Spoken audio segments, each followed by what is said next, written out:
but everything that you're taught pretty much goes against what efficient trumpet playing is. Like the pedagogy, this is just my estimation, 99% of the pedagogy around the trumpet is incorrect, which is why there's so many bad trumpet players. There's just there's more bad ones than there is good ones. So this episode contains adult language and adult humor. Since when have trumpet players ever been considered adults? If you are easily offended by these types of conversations, consider switching to the oboe. Welcome to the Trumpet Gurus Hang podcast. I'm your host, Jose Johnson. My guest for this episode is Mike Sailors. Mike, well, he's committed to figuring things out. A talented performer, composer, and educator, Mike's career was almost cut short by severe chop problems. But with the help of fellow trumpet gurus like Rich Willey and Peter Bond, Mike went on to forge a successful career in New York City before returning to his alma mater in Austin, where he is committed to helping a new generation of trumpet players avoid the same mistakes that he made. So, pour yourself a big glass, pull up a chair, and let the hang begin.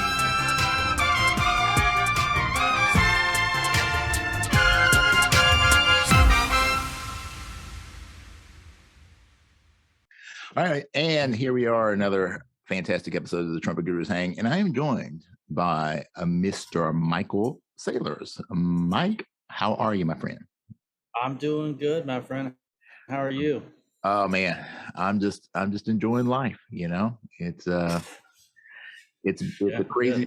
It's a crazy world, but we got to find our peace wherever we can, and sometimes my peace is just having a nice cup of tea and talking with a fellow trumpet player. So I hear that.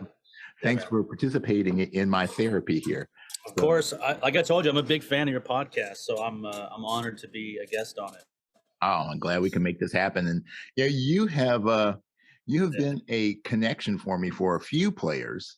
So you've connected me with a few different people, and you were recommended by my recent hang with Rich Willey. And yes. Rich was talking about some of the stuff that he's been going through and kind of retooling his chops and stuff and trying to get things back to working. And he goes, you should really talk to Mike Sailors, man, because he figured it out. I mean, that guy sounded so great.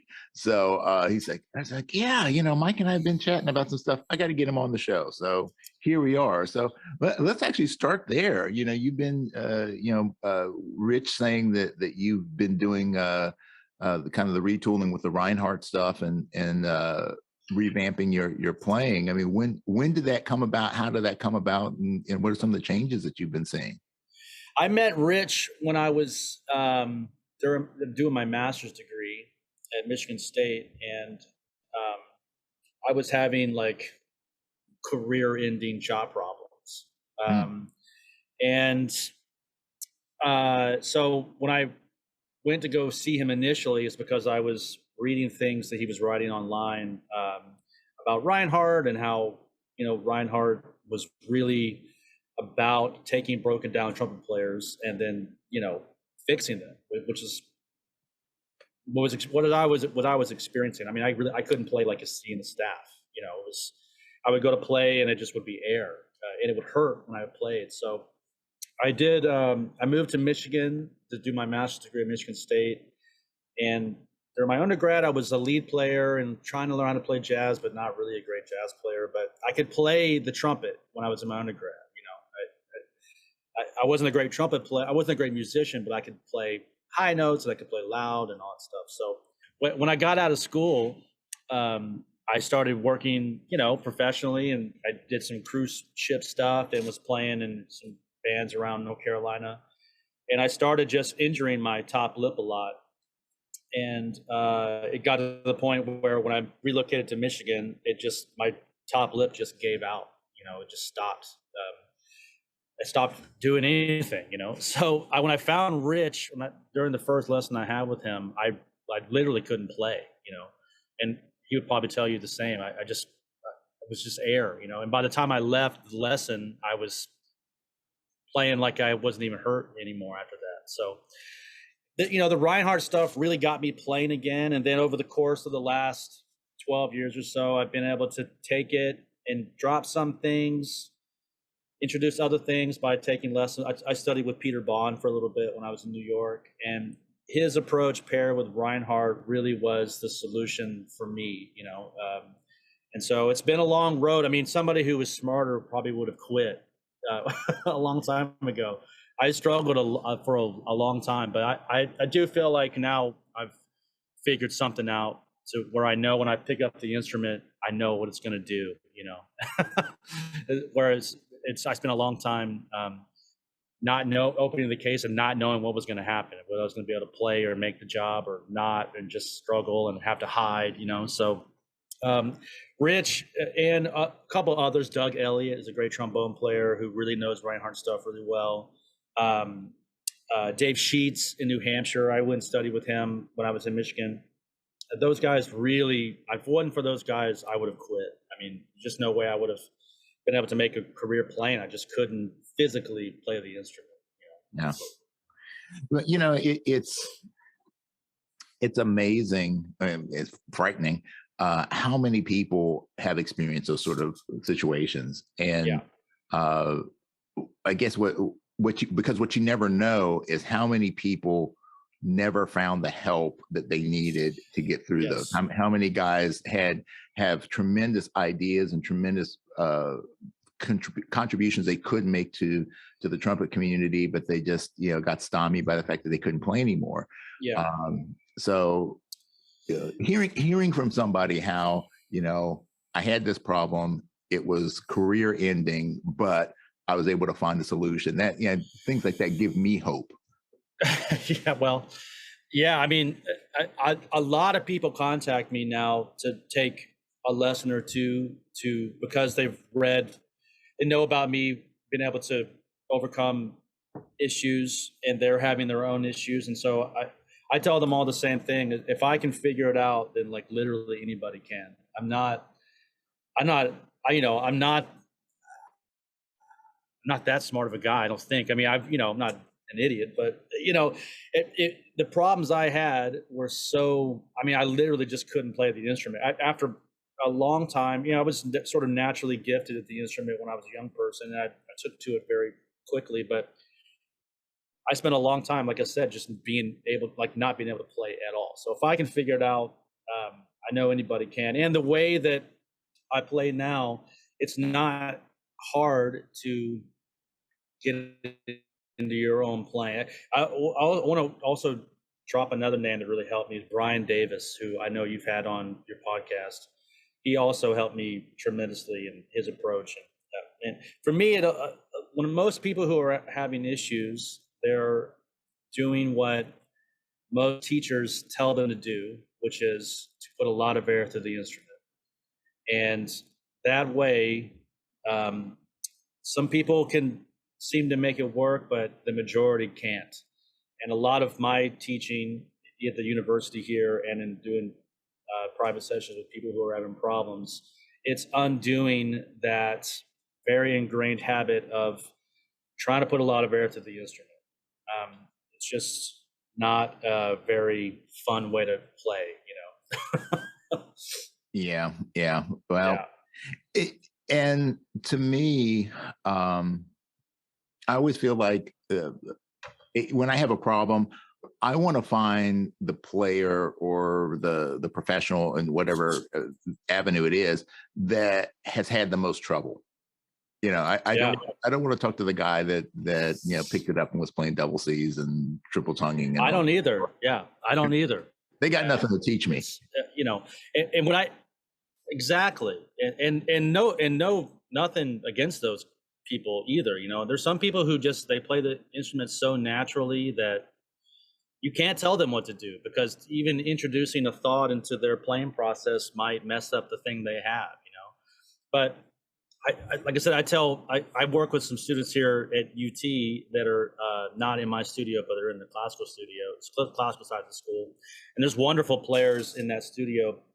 Some of them are having really bad chop problems, and I tell them all the same thing. It's playing the trumpet. It's deceivingly easy, but everything that you're taught pretty much goes against what efficient trumpet playing is.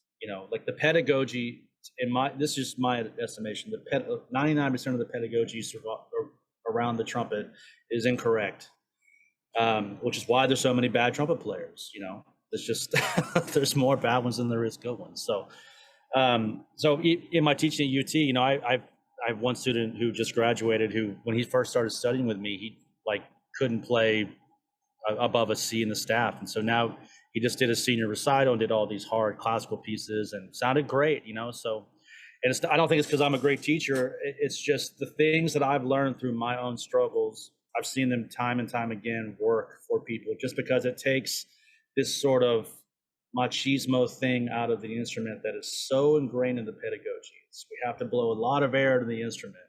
We got to support here. We got to do this. We got to do that. It's just not musical.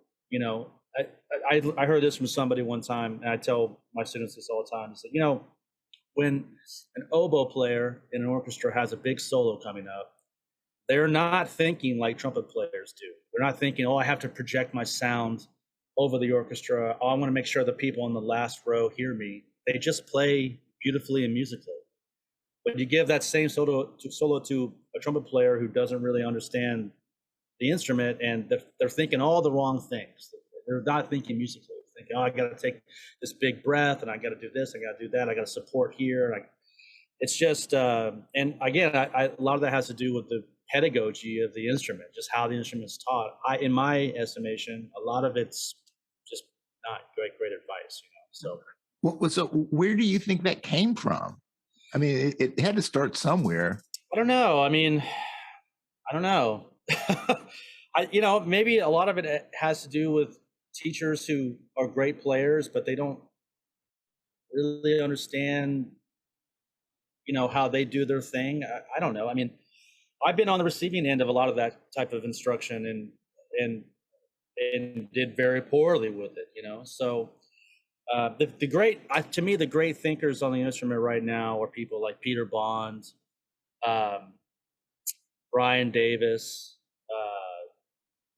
Malcolm McNabb, people who are preaching efficiency, like efficiency of tone, beauty of tone, and not sort of going to the default, like, okay, this is how we blow to play. To me, any sort of pedagogy that's surrounding like how we blow or how we, it's just doesn't work for a lot of people. It works for some, don't get me wrong, but and that's not to say that people who teach this, I'm not saying that they're doing this on purpose or I'm not saying that at all. And it does work for some people, but I think the majority of people, that kind of teaching is not great for people who are struggling with the instrument, which is a lot of trumpet players, struggling with the production of tone. And if the pedagogy was more revolved around getting a beautiful sound that is got some sweetness in it, it's, I think that's what produce more great trumpet players. Mm-hmm. I'm kind of rambling, but but I mean, so like, I just was recently working on a project, a proposal for a corporate training about stress reduction and burnout. And as I'm discussing with them, and saying, well, here's the problem, is that there's no one solution. I can't just say this is the way you deal with burnout. I said, there in the world of psychology, there's this 5 stages of burnout. And you have to be able to identify what stage you're in, because what I would tell you if you're in the first stage is completely different from what I would tell you to do if you're in the 5th stage. Yeah. So, Yes. And I think sometimes that's what happens is that, you're going to have players who need to work on their breath or on their, the air or the support or the compression or, how you're blowing. But that's for a specific time in a specific place in your playing. And if you got that going on, then you don't need to beat that dead horse. You're going to need to work on something else. So I think sometimes that we just want to latch on to what's the one thing that's going to help me to play better. Yes. Well, that's a great point, because if you know Peter Bond's teaching. This is a lot of his stuff is kind of what I tell people and what has worked for me. I think, and what I tell people is that breathing and playing the trumpet, how I breathe, how I'm talking to you is exactly how I breathe when I play. There's literally no difference. And the way that I'm articulating the words I'm speaking is exactly the way I articulate when I play the trumpet. And the problem with the pedagogy that a lot of people introduce to students is that they make trumpet playing, the breathing and the tonguing different than what we do every day. You're a great breather, you're alive. So Yeah. you're an expert at breathing, Right.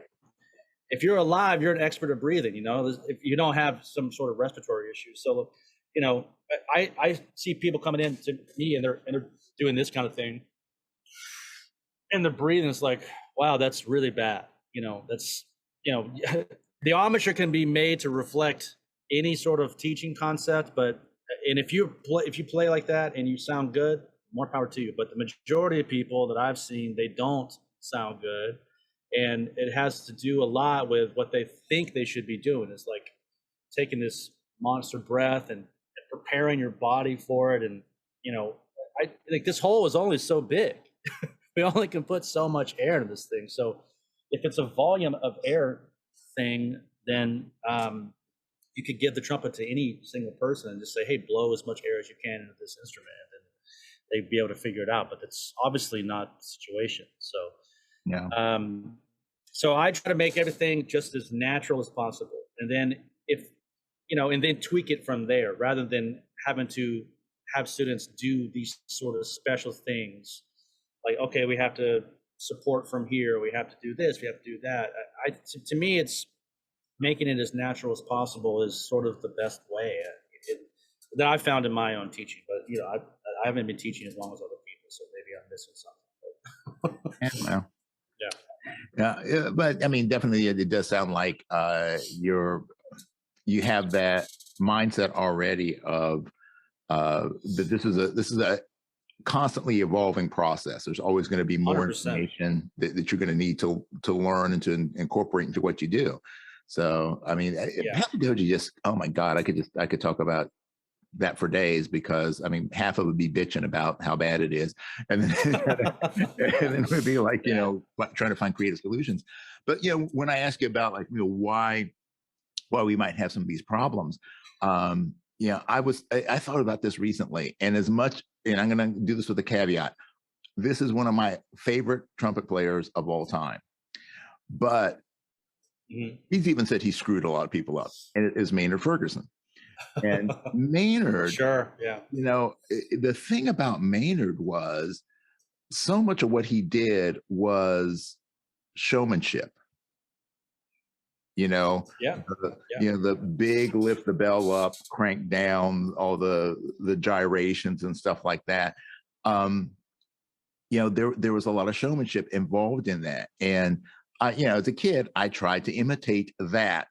And, if we talk about like the Reinhardt concepts, it was the opposite of what I needed to do as a four. That was the opposite of what I needed to do in terms of the track of my pivot for sure. So I actually, even though I was getting some results, I kind of was messing myself up a little bit too with that. So it's like if because you look like Maynard and you try to imitate, is just because you play with your head down and your back towards to the audience means you're going to sound like Miles Davis. It's like right. So much of what great artists do is they create a personality around their playing. Yes. And sometimes it's not always conducive to the betterment of players if younger players are following the physical example of what they're doing as opposed to the mechanical things that they're doing, which you can't see because it's all going on inside the mouth and the head. So I mean, I was the same way as a kid. I was luckily born when I'm old enough to know when Maynard was alive, so I got to see him live. So I saw him do all that same stuff. But The other thing that if you don't know when you're watching Maynard, and I know this because I know people that run his band, was that, Maynard's wedges were like, he was kind of hilariously known. His wedges that we have in front of him were like comically loud, like they were screaming loud, so he really wanted to hear himself, right? And to me, when I hear that, I think, oh, well, okay, he's just playing really relaxed and he wants to hear himself really well, which is why he's so cranked,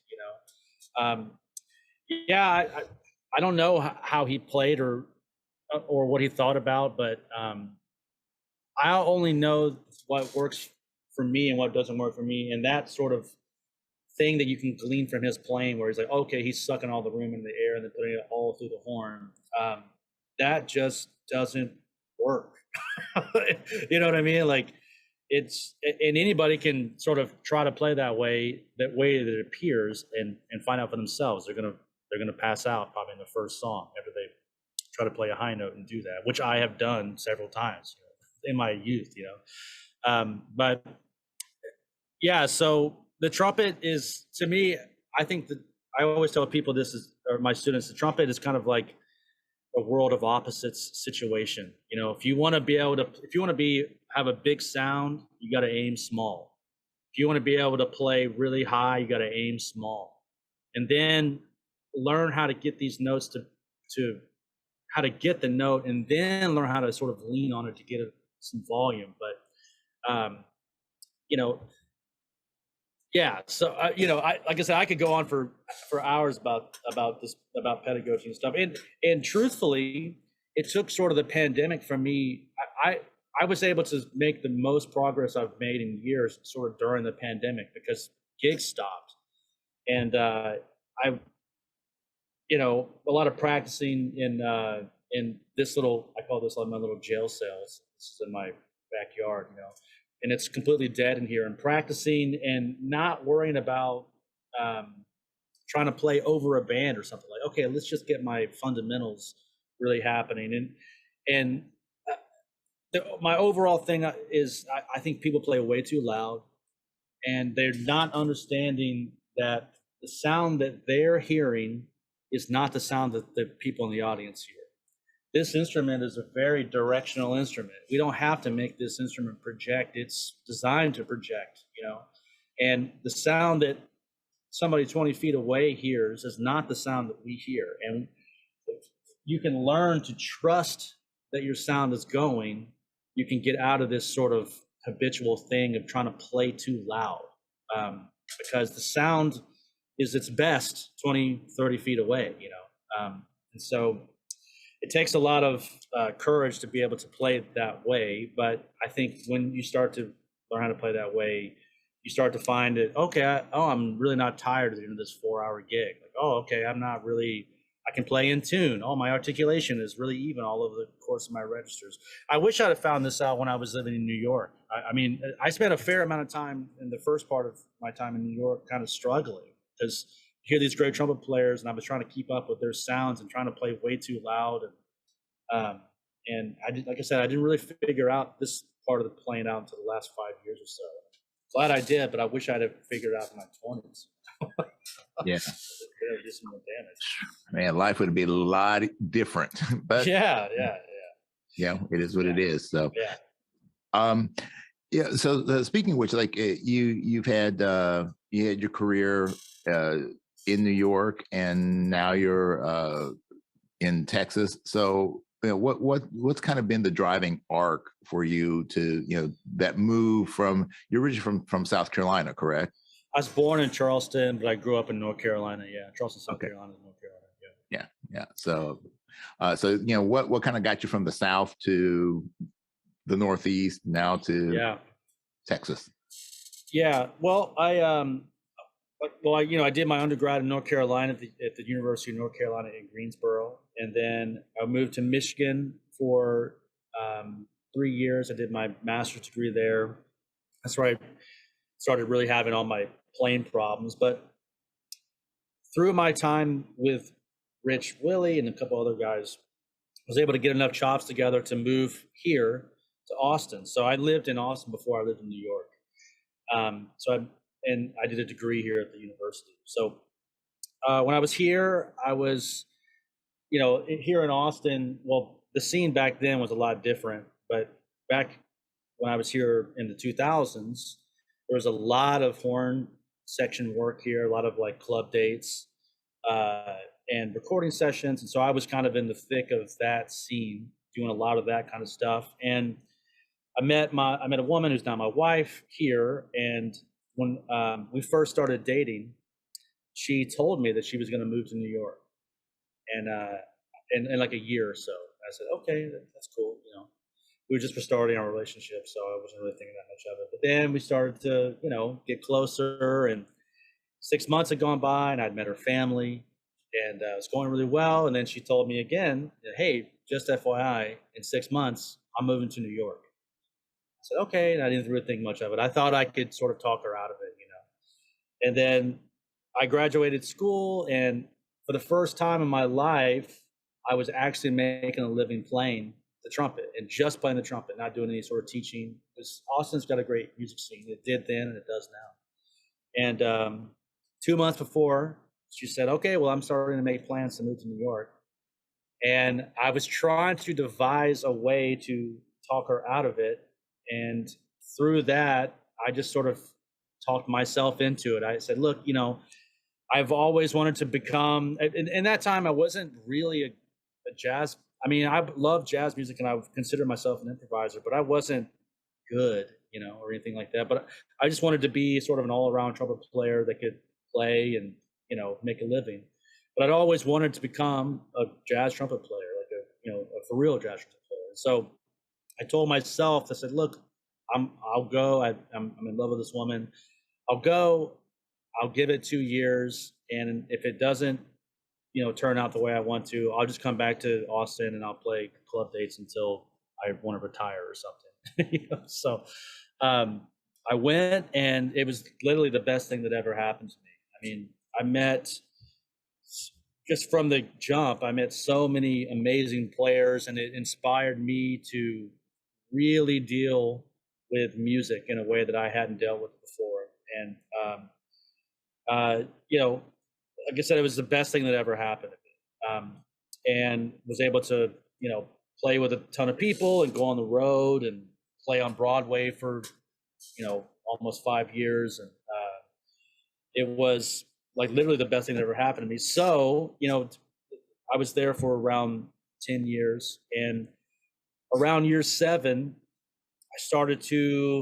I was in the Broadway scene, and getting on the Broadway scene, as you probably known because you've talked to a couple of guys who play in these shows, it's kind of like the pinnacle of a lot of people's existence, trumpet players anyway, in New York. Once you get on Broadway, it's kind of like, okay, I'm set. I'm going to either be subbing for a while on all the shows, or I'm going to get my own show, and you're kind of set financially, But I just felt this sort of, I just knew that it wasn't my lot in life to be sitting in these pits for the rest of my life, even though I really enjoyed it. I just was kind of feeling unfulfilled in a way that I couldn't shake, And so I came down to UT, came back to Austin to do a clinic at my alma mater, UT, and did a clinic.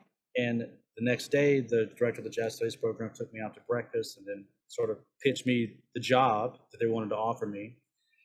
I initially turned it down, went back to New York. I thought for maybe a month or so, and then I took it. So then I convinced my wife to move back here. So that's kind of the short story about how I came and went and came back.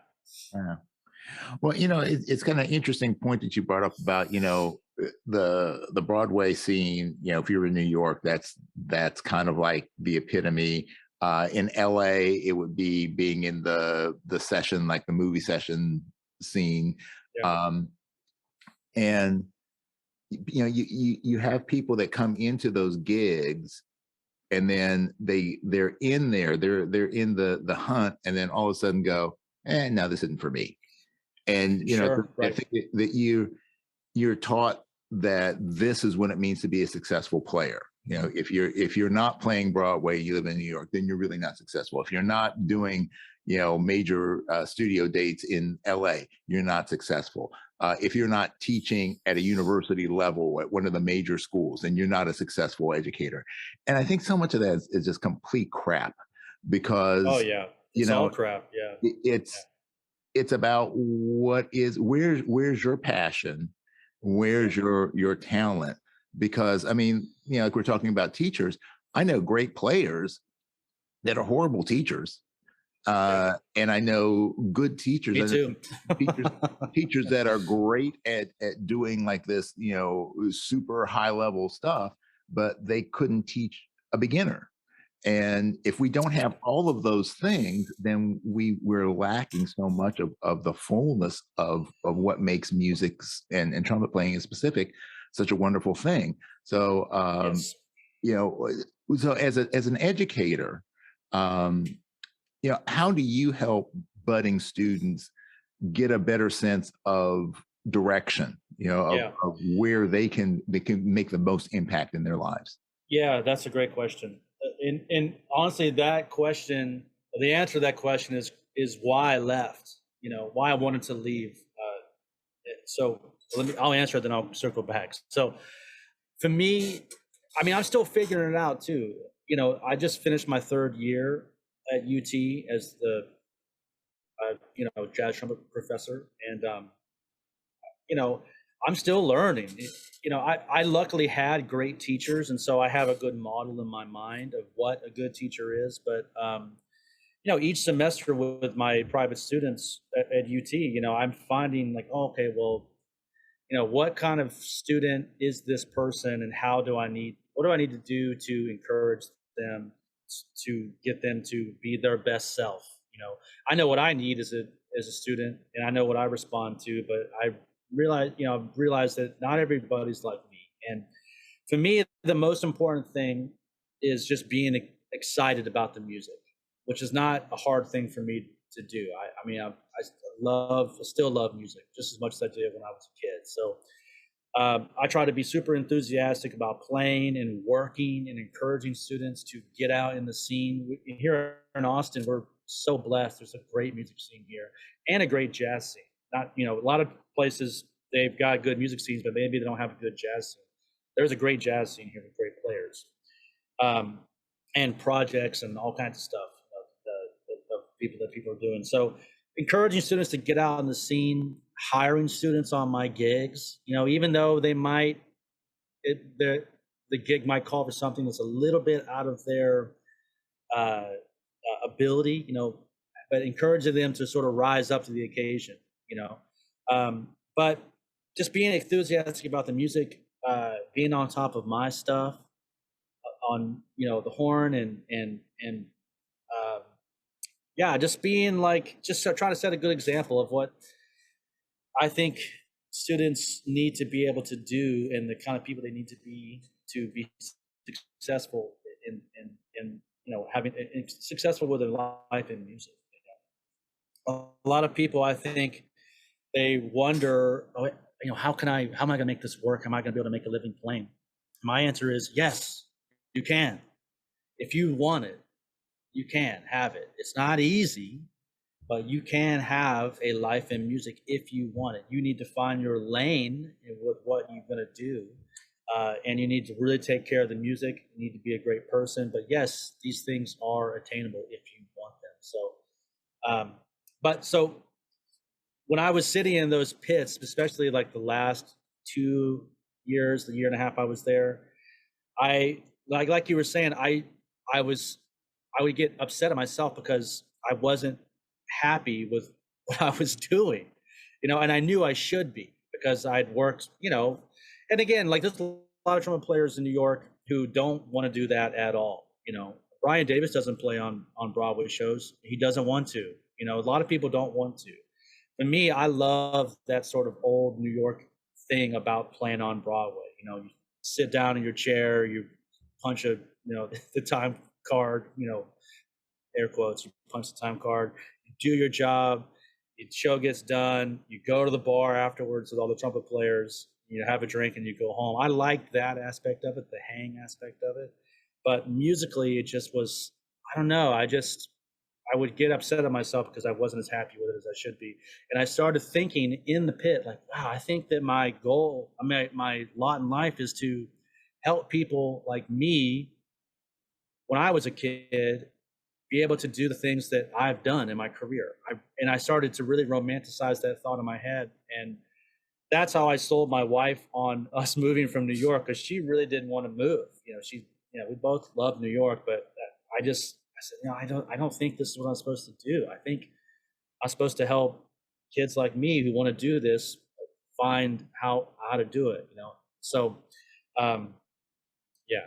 I mean, the odds of me doing what I've been able to do are so slim. I grew up in like a trailer park in North Carolina. There's no way I should have become a jazz trumpet player, but, I luckily had great teachers, and I'm just trying to follow in those teachers' footsteps, of showing people how to act, how to get better, how to love the music, how to love what you do. And if you do those things, you will have a life and career in music. It's no doubt.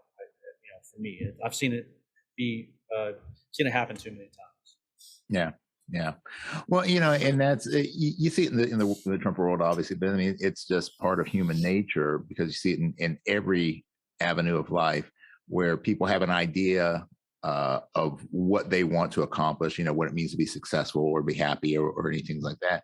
And then when they do it, when they actually achieve that goal, then there's a sense of emptiness. Yes. And it's because they're chasing I just had this conversation with someone the other day.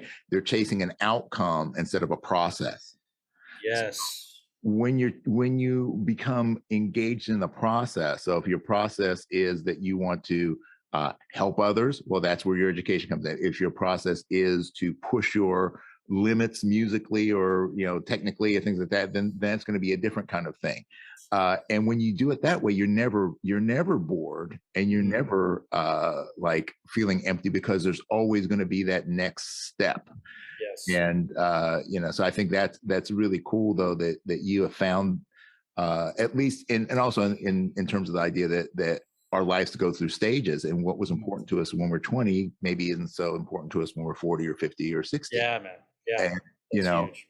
So I really love the fact that you have had that moment of clarity, and that you're choosing to give up something that's good for something that is better for you.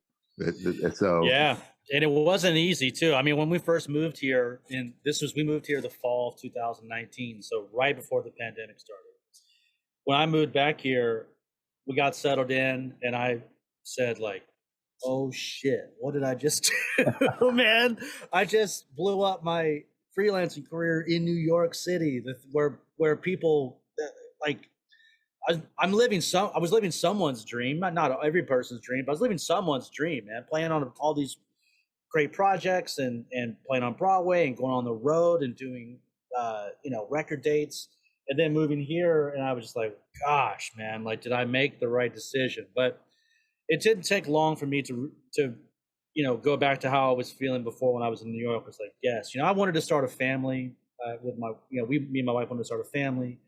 We wanted to buy a home and have a backyard, and things that you can do in New York, but they seem impossible, So, yeah, man, it in the very beginning, it felt like I'd made a mistake, but I mean, just like moving to New York was the best thing that ever happened to me at that point in my life. Moving back here has just been amazing, and like we were saying before when we started, I don't miss living in New York. And I think you talk to anybody who lives in New York, they will tell you that they love being in New York, but living there can be a different story sometimes. It's difficult to live there, even if you're not struggling financially. I mean, you can make a lot of money playing in New York, which I don't think people talk about either. You can do really well there playing just freelancing. But things are, going to the grocery store is a pain in the butt there. Going to the post office, pain in the butt. And, like I said before we started, I think living in New York is a young person's game. And if you're there long enough, you can learn how to deal with it. But just from my own personal self, it got to be, too much to bear. My last 3 years there, I told my close friends this, but I was having panic attacks like regularly, and I'd had them in pits, while playing a show. I'd be having a panic attack on the train. I was having panic attacks, and it was going on for a couple of years, and it's a stressful place to live, man, and it's not for everybody. But musically, there's just nothing like it. I mean, it's such a special place, and so many great players. The thing I miss the most about being there is the trumpet sections. Like you can get into unreal trumpet sections. I used to play in the Birdland Big Band and or sub in the Birdland Big Band, and be like John Walsh, Frank Green, Max Darche, Brandon Lee, Wayne Tucker, Glenn Drews, just unbelievable trumpet sections. And then me from like a trailer park in North Carolina, I'm like, wow, man, like this is amazing. But,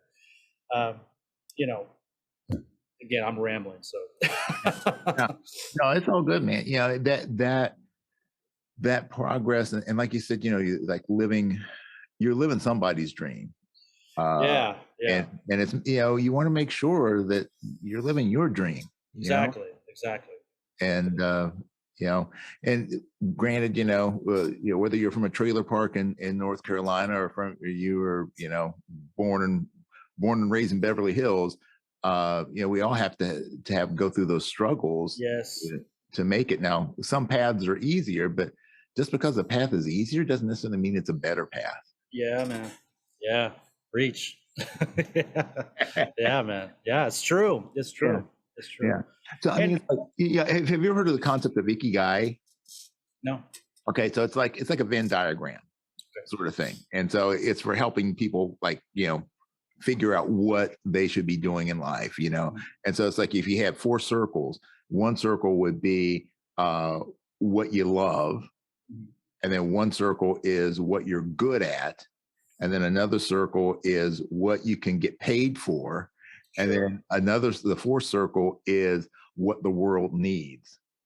And where those all intersect, so where because you can be really good at something, but not love it. And that's what happens to a lot of players. It's like they're good players, but they don't love what they're doing. So that's not what they need to be. Or you love it and you're good at it, but nobody's going to pay you for it. So but it's through that process of trying to find where you have the largest intersection, and if you can find that spot, that's where you want to be. Wow, that's interesting. Yeah. Yeah, that's interesting. Check it out. What's it called again? Ikigai. It's a kind of a so if you Google it, it's kind of a Japanese process, but but it's a really cool thing to think about. I think it's something you can put in your toolbox for your budding students. Yeah, it reminds me of a story. So I subbed on the Prom when it was on Broadway in New York, and it was a 2 trumpet book, and the guy who played lead on is guy Brian Paresci, who's First Call cat in New York. Great guy, super funny, great jazz player, great lead player, and he's one of the people that got me started on subbing on Broadway. Him and John Walsh and another trumpet player, Danny Giannacucci. Those guys got me in the door, so to speak. And I got the shows. They started either 7:30 or 8, and so we had an 8 o'clock show. And Brian is like, he's been in New York for decades, so he's like showing up at 7:55, and like just ripping up to a high, a C in the staff to C above the staff, and like, okay, I'm ready. Me, I'm getting there an hour and a half before, and I'm like shedding the book, and I don't want to miss anything. So he sits down and he has like a bagel or something in the coffee, and he just goes, Mike, you ever just look at your case and you don't want to open it?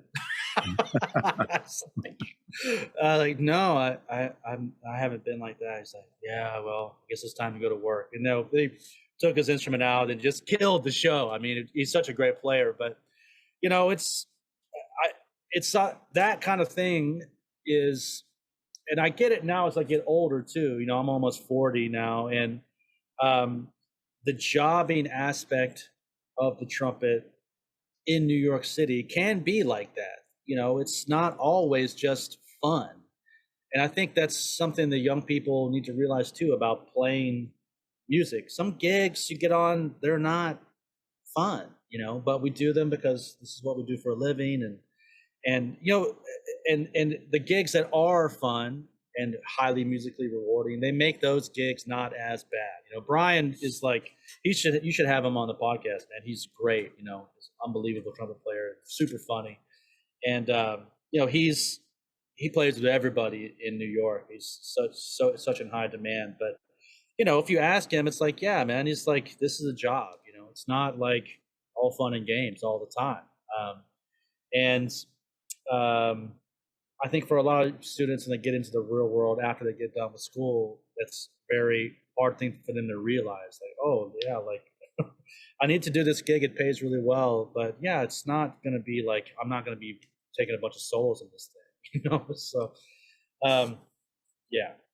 Yeah. I don't know what we're talking about now. I don't know either, but man, it's good. It's good. I mean, you know, and I've caught a little bit of flack from people, you know, the occasional comment about, you know, why are you going down this rabbit hole and stuff like that. So, yeah, this is what it's supposed to be like. You know, if you've ever been to it, if you've actually done a hang with somebody, you don't know where the conversation is going to go. Yeah. You know, it's unscripted. It's life. It's like playing an Ornette Coleman tune. But, you know, speaking of which, of jazz, you know, like how I do that transition there. You know, you said earlier that, you know, you were, you know, primarily a high note jockey when you started, and then that you wanted to become more of a skilled improviser, skilled jazz player.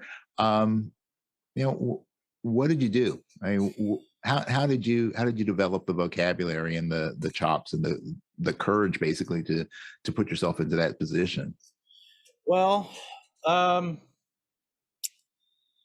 first and foremost, listening is the most important thing that anybody can do if they want to become a better improviser. You know? And really, I mean, listening a lot.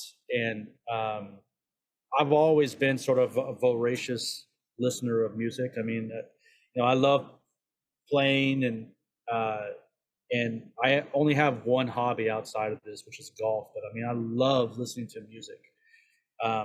And when I was a kid, I listened to music all the time. And if you're just transcribing solos and not really listening a lot, I think you do miss something about development that, you know, something about being exposed to it all the time that was really helpful to your playing. And so when I moved to New York, I was in Austin, I was working like 6-7 nights a week for a long time. And then when I got to New York, I think I might have done like 10 gigs the first year I was there. I mean, it was really not working out at all because it's so hard to get in the door there in New York. There's so many great players. So I listened a lot, and I transcribed a lot of solos. And during that sort of 2 years in New York, I mean, I must have transcribed probably 50 solos. And that stuff is super useful. But a lot of it too is just playing a lot. Ever since I was a young person, I've always worked. I mean, even when I was in high school, I was playing like 4 or 5 coffee shops in my, you know, within a 50-mile radius of where I lived. And my parents would take me to the coffee shop, and I'd play 2 hours out of the real book and would be miserable. But I played a lot in front of people, and developing that sort of courage playing for people allowed me to be able to step on stage as an adult and not be afraid to play, which a lot of people, young people are. They're just afraid to play in front of people. So I love playing in front of people, and I just love listening to music and transcribing and getting better. And so through that process of not having a lot of gigs, my first 2 years in New York, I was able to get miles ahead of where I was when I was here in Austin. I mean, I got that 2 years, I jumped plateaus getting better because I had time to practice. And then my first gig in New York, like my first kind of big step in my career, was I got to be the contractor on a Broadway show called Sleep No More. And Sleep No More is this great, it's an off-Broadway show. It's been going on for years and years now. But they opened a restaurant where they wanted a band to play 4 hours a night, 7 days a week. And so my first kind of big gig was contracting and playing on that gig. And so it paid good. So I was hiring musicians that I've been listening to on records when I was a kid. And I told them all, there was a couple regular members, but I told, there was always be another horn player. I said, look, you call the tunes, I'll play what I can play, and then we'll just play for 4 hours, And I would write down the tunes I didn't know. Then the next morning I would wake up, go get my coffee. I would work on the tunes that they called. And then that night I would call those tunes. Then they would call some more tunes I didn't know. And on the breaks, I say, oh, okay, that song T for Two, you're doing something on the last 8 measures. Like, what is that thing you're doing? And they would show me that I would take that home and practice on all 12 keys. And that gig had lasted for 2.5 years. And then I went on to be the contractor for the entire Broadway show. But that gig, that restaurant gig, I was playing for 4 hours a night I did that gig every night for 3 months. In that 3 months, man, I became a player during that 3 months. I mean, the level of which I improved during that 3 months was, without that 3 months, who knows what would have happened to me. It would take me years to progress that much, because I was playing with such good players. I was the worst player on stage, but I wanted to become one of those cats. I got so much better in that time. So playing a lot and listening a lot is the most important thing for people who want to become, somebody who can improvise well. It's just being about it all the time. It's not something that we can just do for an hour or two every day. We got to do it a lot, and we got to do it every day. Yeah.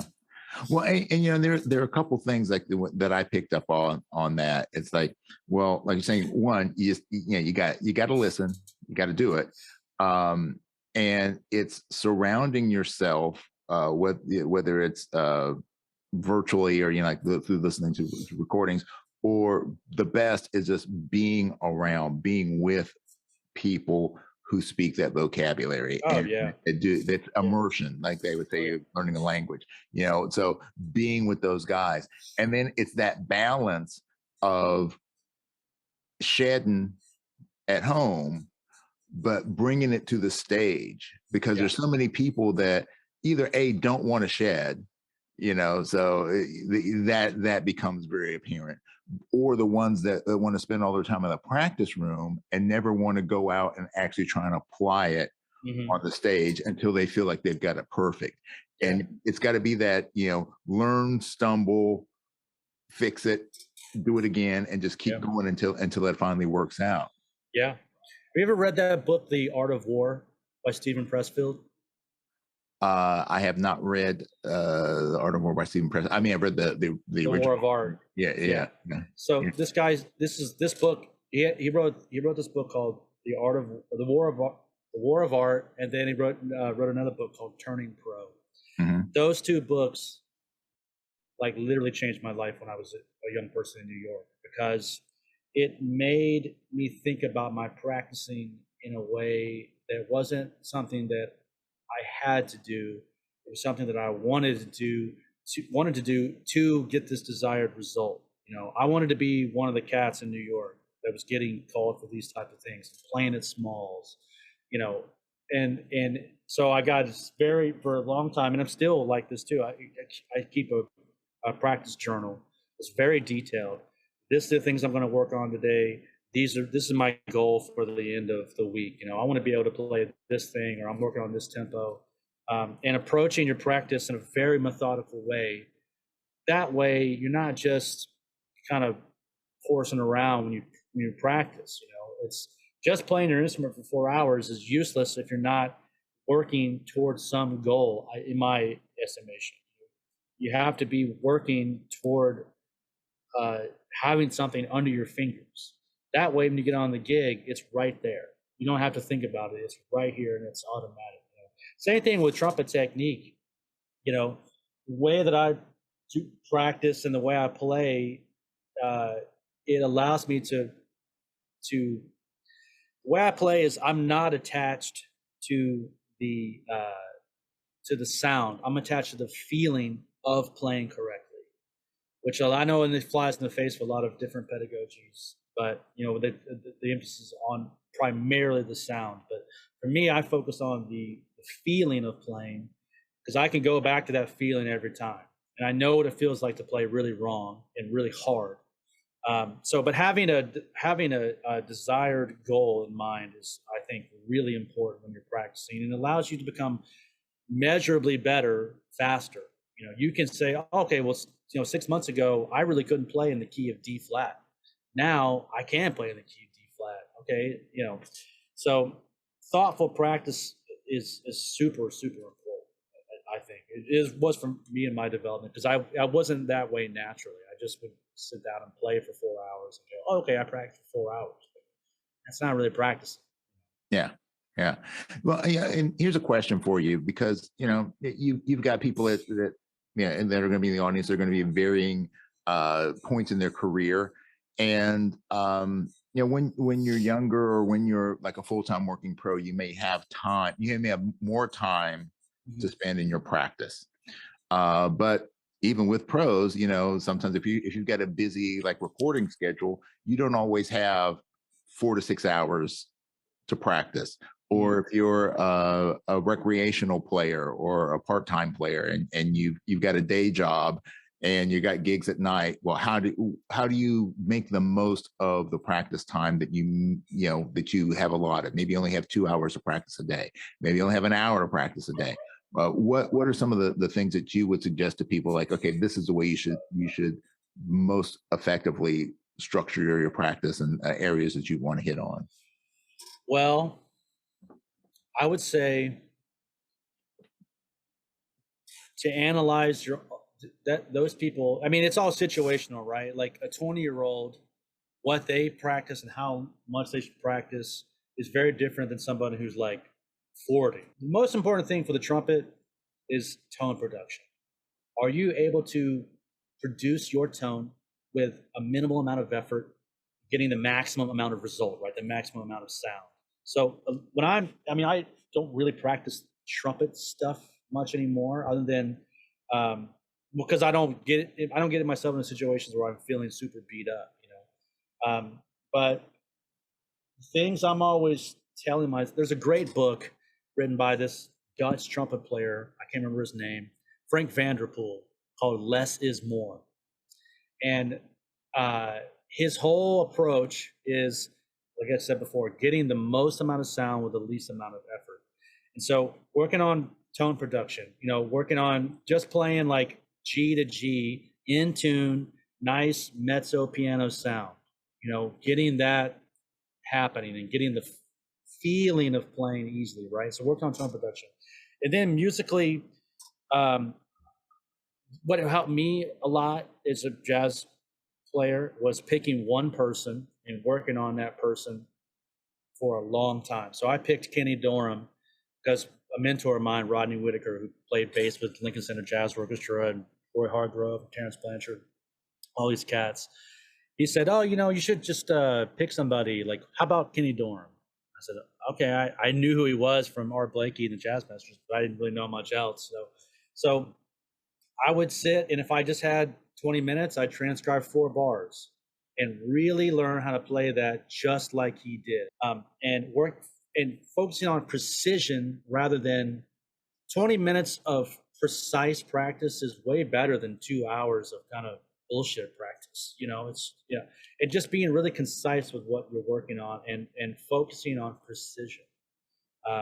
That would be my advice to somebody who doesn't have a lot of practice time. I don't have a lot of practice time. My wife's pregnant.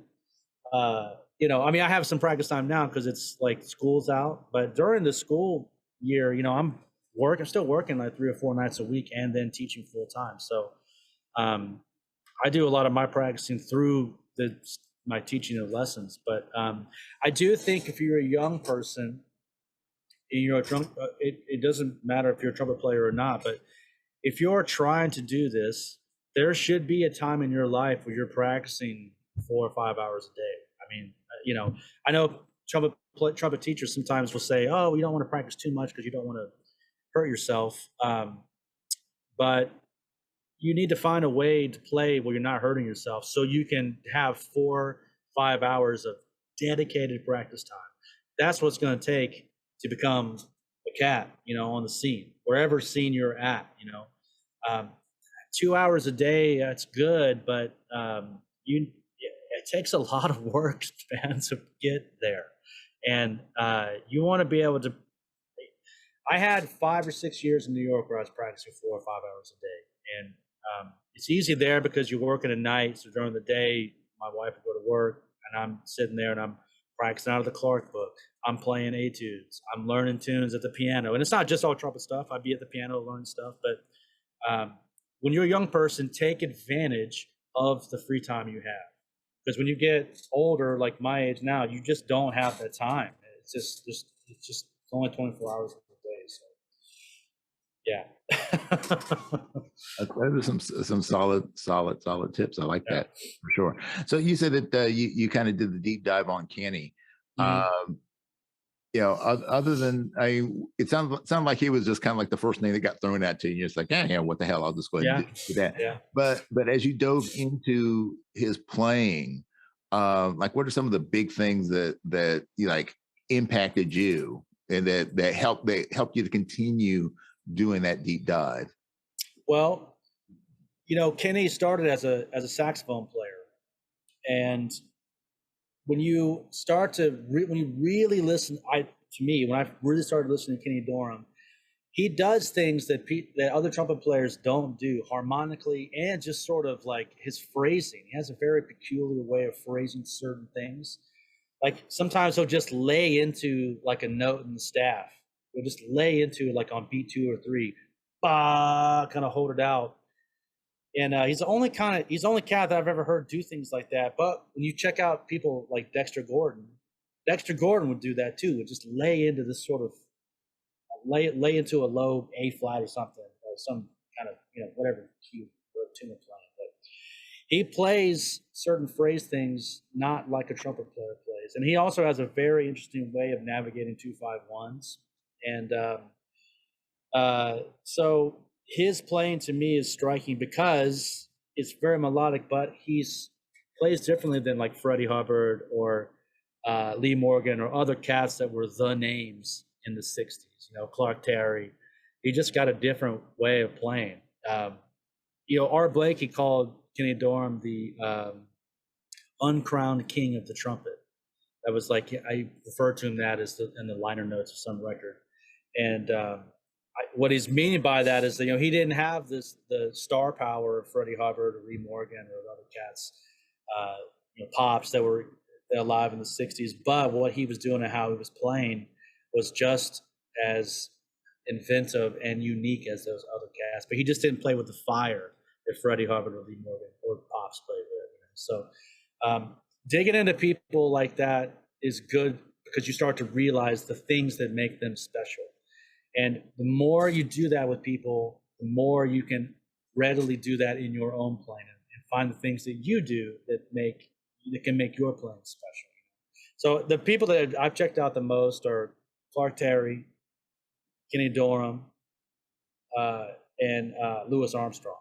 Those are kind of like my 3 well springs of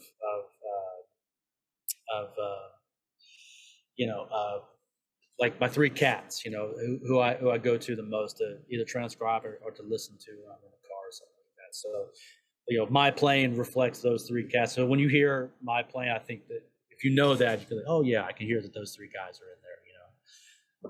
Yeah.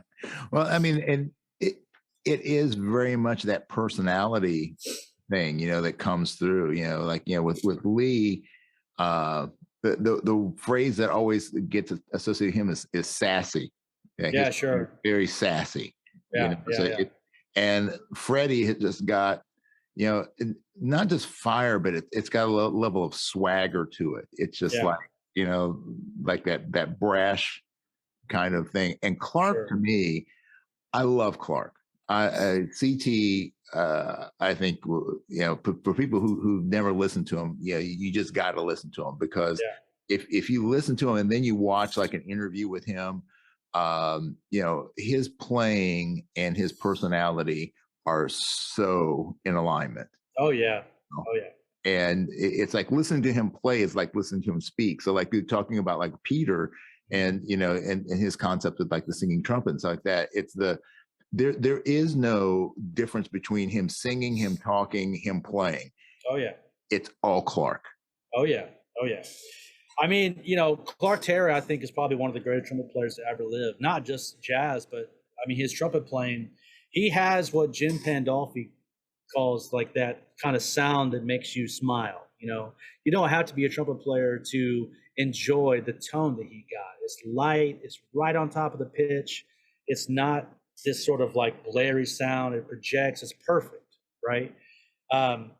I mean, and Lee Morgan has got the most identifiable quote of any trumpet player alive. His first 4 notes on Moanin', beep, beep, beep, up. I mean, like, is there a more iconic, trumpet quote you can play? It's other than that one. So, yeah, man, these cats,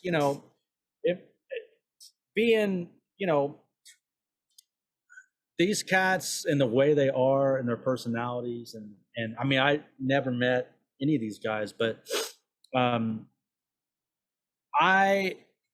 they're my access to jazz culture. I'm not from my existence. I just wasn't brought up around jazz musicians, and there's a cultural aspect of being these cats, and like, there's a cultural aspect that one must get, and it's not just from their playing.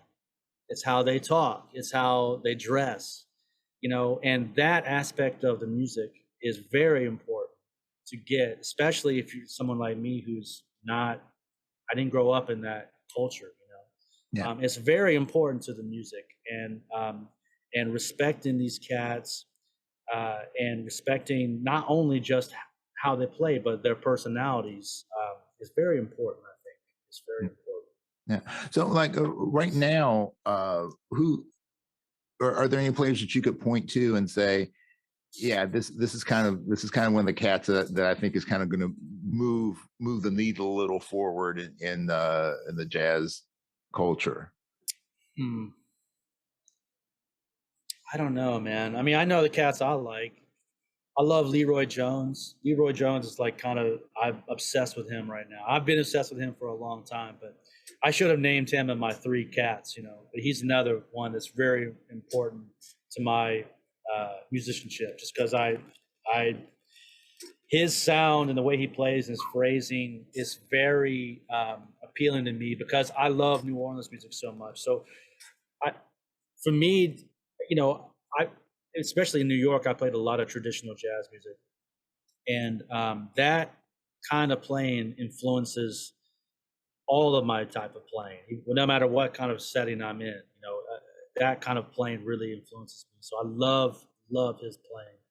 I mean, I guess are you talking about younger cats or just people on the scene? I don't know, man. There's lots of great players out here, though. I don't know. Well, no, like, I mean, he's gone now, but like Roy Hargrove was one of those voices. Yeah. Just like, okay, he's just kind of taking the old stuff and really kind of moving it. I see what you're saying. I think probably the most important cat out here right now is Nicholas Payton. Nicholas Payton is like, I mean, this guy, he must be the greatest musician alive right now. I don't know anybody else who can do what he does. He's like, have you heard him? I mean, he's always been a great trumpet player, but have you heard him play in the last year? I haven't. This cat, he's always been like unbelievable, but he has got a different gear with his trumpet playing now. It's absurd how much trumpet this guy's playing. It's unreal. He plays like every instrument. He's an amazing pianist. He can play the piano and the trumpet at the same time, and it's like not just like a gimmick. Like he's like, it's supremely musical. Hmm. I love what he has to say about music and like the culture of music and the music business. I think he's the most important jazz musician, or I think he's the most important musician right now, man. He's just I'm obsessed with. I've always been. He's always been an incredible player, but I just don't know anybody who's playing more music than Nicholas Payton right now. I mean, he's just unbelievable. His last two records on the Smoke Sessions label are like, I mean, they're unreal. That's who I would probably point to. That's who I'm always listening to these days. Really, it's like all the cats I was saying before, and like Nicholas Payton. He's unreal, man. I'm gonna definitely have to check that out. Yeah, he's really special. I mean, like I said, I just don't know anybody who's playing more music than him right now. There's lots of great musicians out here, obviously, but he's unreal. Yeah. Oh, cool. Well, add that to my listening list. Yeah, that is for sure. All right, man. Well, we're gonna before you melt down there in that Austin heat, if you need to turn on that air conditioning, I understand completely. No, I'm good. Actually, the sun went down. I think it's going to rain this soon. We need it. So. Well, we do have a few segments that we need to get into here before we can wrap things up. And our first segment is Sound Off, and that's brought to us by good friend Michael Barkley of Barkley Microphones. It's about approach to sound. So when you're let's do this from the jazz perspective, and I think because it's like in the classical world, yes, everybody's got their own unique sound. You should be able to identify a player by their sound. However, there is a somewhat more limited range of acceptable sound in the classical world, as opposed to the jazz world, where you have a lot more versatility in the sound that you can create. So if you're going to give advice to one of your students, somebody out there listening, on how to develop their unique trumpet sound, what are some of the things that you would want to say to them? Well, young people should be recording themselves every time they play, like without fail. Especially nowadays, everyone's got a phone they can record. You got to be recording yourself all the time and finding the things that work and finding the things that don't work. Articulation is a big deal. Getting a method of articulating that allows you to get crispness and softness, but not this kind of like, can I play? Is that okay? I know. Sure. Like I hear a lot of people kind of going like tonguing like that, and it's very hard and abrasive. And not only is it not musically correct for a lot of situations, but it just doesn't sound good. But getting a method of articulating that allows you to be able to play with a good sound. If I go, and that's not a good sound, I don't think. But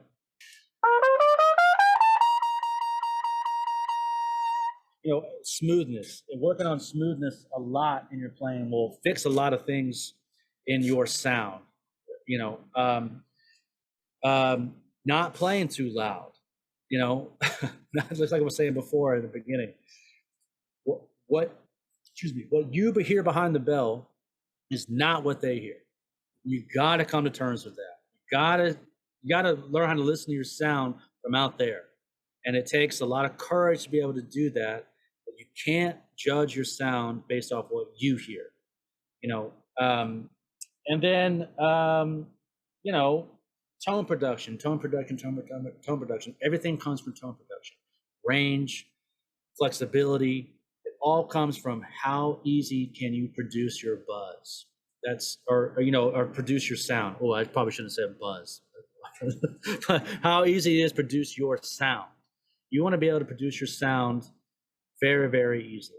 And if you can do that, then you can take that kind of playing all over the horn. But yeah, that's what I would say about tone production. Recording yourself is super important because you can directly hear things that you can't hear in the moment when you're playing. Like, oh wow, like whenever I play a G, it's really sharp. I need to learn how to play this instrument so I'm not so sharp in this register. Things like Yeah. Yeah. Okay. Cool. All right. Next segment is called Geared Up, and Geared Up is all things geared. And it is brought to us by Venture Mouthpieces, where technology, design, and craftsmanship intersect. Use the code Trumpet Gurus 21, get 10% off your order. So the discussion of gear, that's the big rabbit hole that we all can go down. But we got to take that Trumpet Gurus spin on that. So, what are your thoughts about gear? And I guess particularly when you're looking at trying to optimize, as we're just talking about sound, optimizing your sound, optimizing your ability to produce the kind of music that you want to produce. How does gear play into that? And what kind of advice do you give to people for being able to logically go through a gear choosing process? Sure. Well, it's a very particular thing, right? Like just talking about mouthpieces for one, I'm a 3A in Reinhardt speak. I spent a lot of time playing as a 3B, but which is one of my big problems when I was in my 20s. I was type switching a lot. I know we didn't really talk about Reinhardt stuff very much, but I was type switching a lot. So some days it'd be great, and then other days it would be a complete disaster. So I play as a 3A, and Reinhardt says that I should be playing on wide mouthpieces. I cannot play on wide mouthpieces. They just don't feel right. So I play pretty much everything on a Warburton 5S. And then when I play lead, I play very, very small stuff. I play the Roger Ingram lead 1 mouthpiece, which is very small. And if I'm not, that's for like playing big band stuff. But if I'm playing more and playing high and loud, if I'm playing, sort of more just not crazy stuff, I'll play a Greg Black New York 1. I always tell people that you need to find equipment that allows you to play with the least amount of effort when you're playing whatever situation you're in. Some people can play great lead trumpet on like a 3C. I know there's a cat in town here named Eric Johnson, an unbelievable lead trumpet player. He played lead on a 3C for years and years, and I mean, I just sounded incredible. There's no way I can't even play a 3C. I can't play etudes on a 3C. It doesn't work for me. And so it takes a lot of experimentation, but don't be afraid to invest to find things that work for you, because what works for someone else probably won't work for you. So when I hear teachers saying stuff like, oh, you need to play the biggest thing you can find or biggest thing you can play on, to me, that's not a great way to go about trying to find what works for you. You need to get a lot of mouthpieces and play a lot of mouthpieces to find what works for you. Because again, it's going to be different for everybody. And so with horns, same kind of thing. I mean, I could pull my screen down. I probably have, I don't know, 15 trumpets behind me. I've settled on this one, which is a Del Quadro.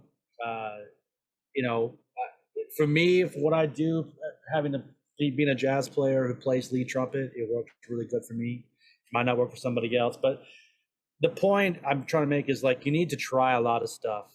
Record yourself on gigs, find out what works for you, so you can not think about gear as much, but definitely it deserves some time finding out what works for you. I listened to you had Wayne Bergeron on, right? Right. He talked a lot about, for him, it was like the equipment that he sort of fell into kind of saved his career.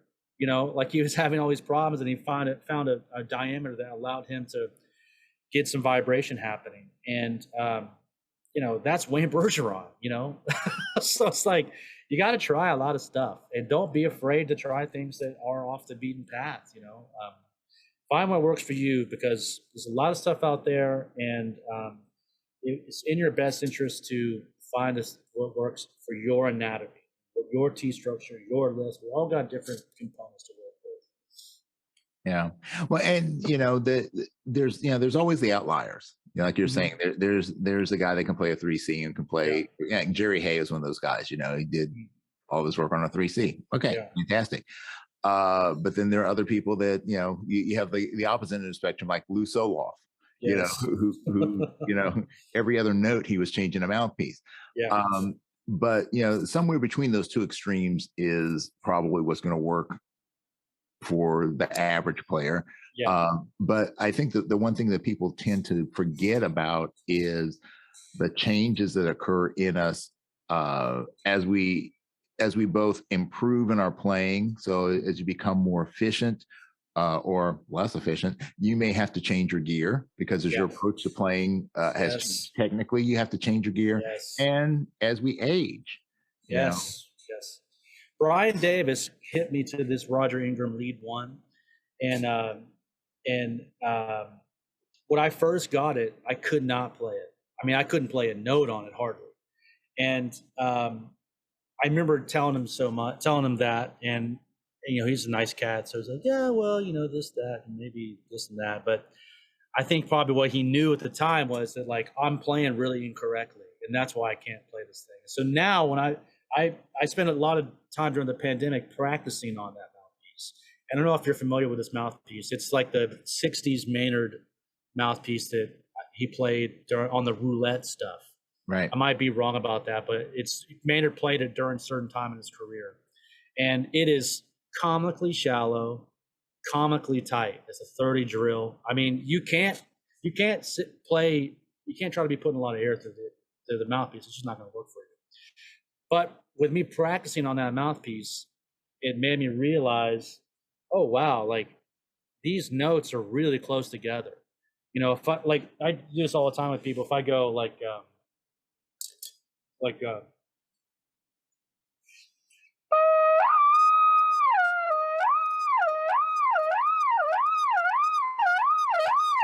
these notes are really close together. And for a lot of people to try to do that, and especially pick it up on a podcast and risk biffing it, they'd be having a panic attack, right? But these notes are really close together. And that mouthpiece helped me realize that. And so I can take that approach and bring it to this mouthpiece and it still works, So I wouldn't have learned that if I hadn't played that mouthpiece. So it's it's important, it's important to experiment for sure. Yeah. I remember the first time I played a Yamaha Z, the Bobby shoehorn. Yes. Yeah. I could not play that thing to save my life. Could not play it. It's like as soon as I couldn't play I couldn't play outside of the staff, I should say, without that thing shutting down on me. Right. And then I actually had to play it for a while because my horn was in the shop and I borrowed it from a friend. And when I started to back off and just center more, all of a sudden the horn just opened up, and it's like, holy crap! Yes. Yeah. So that's everyone's experience when they start to do that. It's everybody's experience. A lot of people, I think, they think they're experiencing chop problems when they're encountering issues like that. Like, above, when I get to a C or a D, the horn is shutting off for me. My chops are like, I'm not in the right position or something. In my experience, when you get people to start to have that experience of backing off, they can all of a sudden, they can like squeak out an F or an F sharp or a high G. And then some of them, they'll go, okay, now I get these notes. Let me learn how to now open them up. Some people will go, okay, well, these are just fake notes, and they abandon it because they can't automatically be louder. But the thing about playing that way is if you go just, I'm playing like a piano volume, being able to play these notes and get them just to speak. If you play that way for a week, 2 weeks, 3 weeks, what you'll find is that those notes will start to get louder without you even trying to get them loud, because you're finding the resonance. And that's what people who they who experiment and they sort of abandon it because they're not getting these big loud notes. That's what they miss, is that you have to make that way your way of playing. The sound will start to open up, which is the whole point of that book, Less is More by Frank Vanderbilt. The sound will start to develop. You need to learn how to be able to produce these notes. And you can't get there by just nailing them.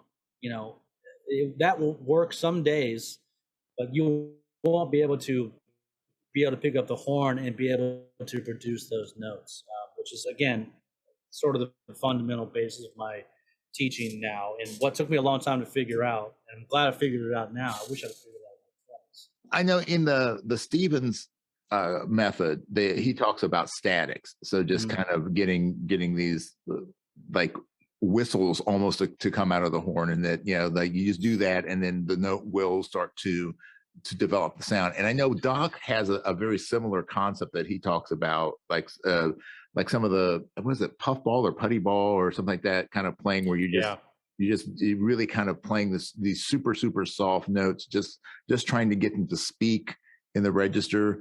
So is that close to kind of the concept you're talking about with those kind of glissandos you're doing? Yeah, I think so. I did that putty ball routine a little bit. I get that now knowing what I know now, I get what the idea behind it is. But these little glissandos, I actually got this from Bryan Davis. He's the one who taught me how to do this. And he I don't want to blow up his teaching, but anybody should take a lesson with him. But he teaches you to do that in conjunction with learning how to do the wedge breath. And that, it was another thing I got from him, that I don't think I do it exactly like he does. We do different kinds of playing, but the feeling of doing that is very important to how I play now. That sort of efficiency of being able to have the notes close, down there.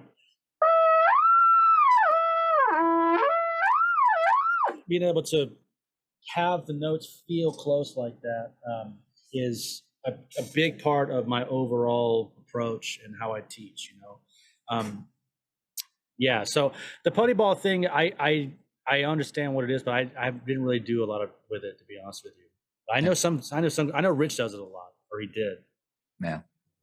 Well, just had to ask your opinion on that. Sure. So, yeah, sure. All right. So let's get to that final segment. This is my favorite one.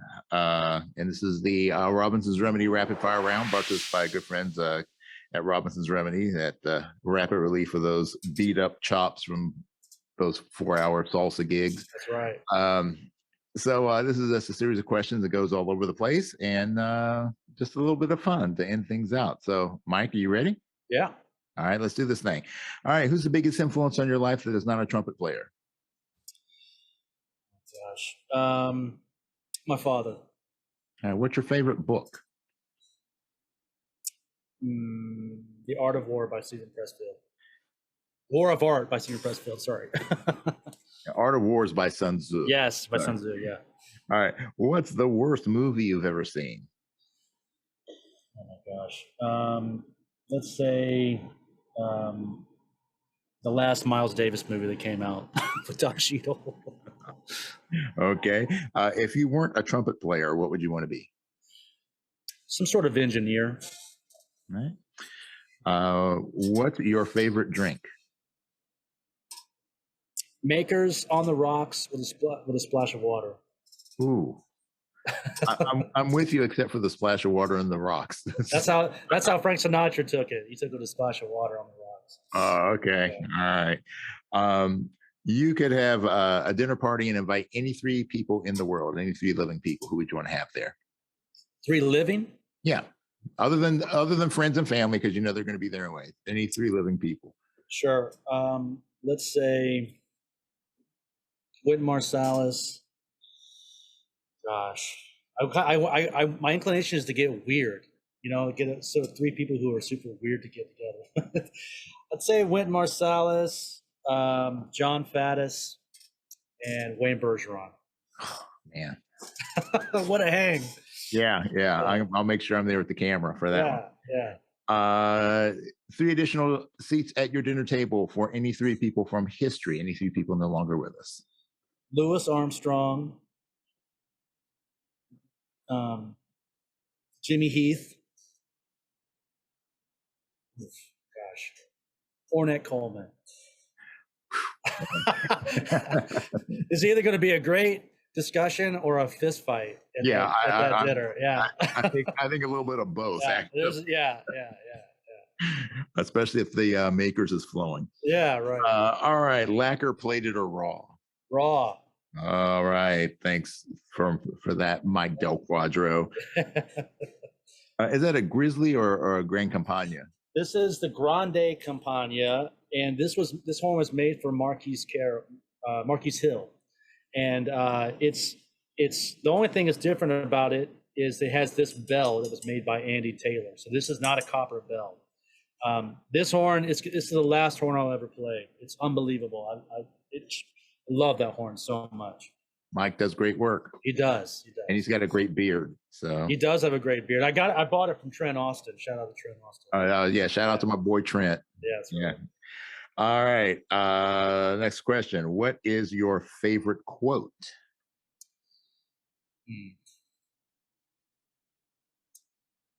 There are 2 kinds of music, good and bad. I play the good kind. That's by Louis Armstrong. All right. Good. And mine is we play both kinds of music. Country and Western. That's right. All right. What is your greatest fear? Snakes. Okay. You could be granted 1 superpower. What would it be? Oh boy. Flight. All right. What aspect of trumpet playing do you feel is the most overrated? Volume. And what aspect do you think is the most underrated? Tone. All right. You can go back in time and give your younger self 1 piece of advice about music. Oof, boy. Don't worry about money. The money will come. All right. And what piece of advice would you give yourself about life? Floss. Floss. Take care of your teeth. Well, there is that. Yeah. Okay. Floss, take care of your teeth. And final question for you, Mike Sailors. What do you want your legacy to be? I want to be known as somebody who helped students, help trumpet players reach their goals, especially the ones who come from walks of life where they have no business ever dreaming of being a musician or dreaming of touring the world or dreaming of living in New York. Help people reach their very lofty goals. Awesome. Well, that is a noble undertaking. The next generation does need guides and mentors, and it's nice to know that there's someone who's out there in the education field is not just doing it to make $1 million. Certainly not doing it for that. That's for sure. Yeah, man. Well, man, hey, it has been an absolute blast getting to know you. And I'm looking forward to the day that you and I can sit together with that glass of Makers on the rocks. Oh, man. Yeah. Thanks, man. I'm a big fan of what you do. This podcast is really great. And thanks for having me on. Oh, it's my pleasure. And links to Mike's website are in the show notes. So make sure you check him out. He's got some great projects going on, some great recordings. And, please, if you are in the Austin area, check him out. And also, I think I'll put a link for the books that you mentioned in there as well. So cool. Check those out. I gotta check yours out, by the way. That's on your website? That is on my website. It's not on the Trumpet Gurus website, but it's on my josejohnson.com website. Right. I'm gonna get it. All right. It's available on Amazon. So help send Jeff Bezos to space. Buy my book. Yeah. All right. Well, thank you very much for spending time with us on this episode of the Trumpet Gurus Hang. Make sure that you like, subscribe, share, and if you got suggestions for a future topic, future guest, please let me know and do my best to get them on. So to close it out, as always, peace and slide grease. We out. Thanks for hanging with us today. This podcast is all about creating deeper connections through our mutual love of music and the trumpet life. Make sure you subscribe to this podcast and also like and share this episode with a friend. We want to see the hang grow for show. Please support our sponsors and consider becoming a personal supporter of this podcast as well. Remember, for less than the price of a bottle of valve oil a month, you can keep this podcast moving smoothly. The Trumpet Gurus Hang is recorded at the Candy Factory, a co-working space and social club located in Lancaster, Pennsylvania.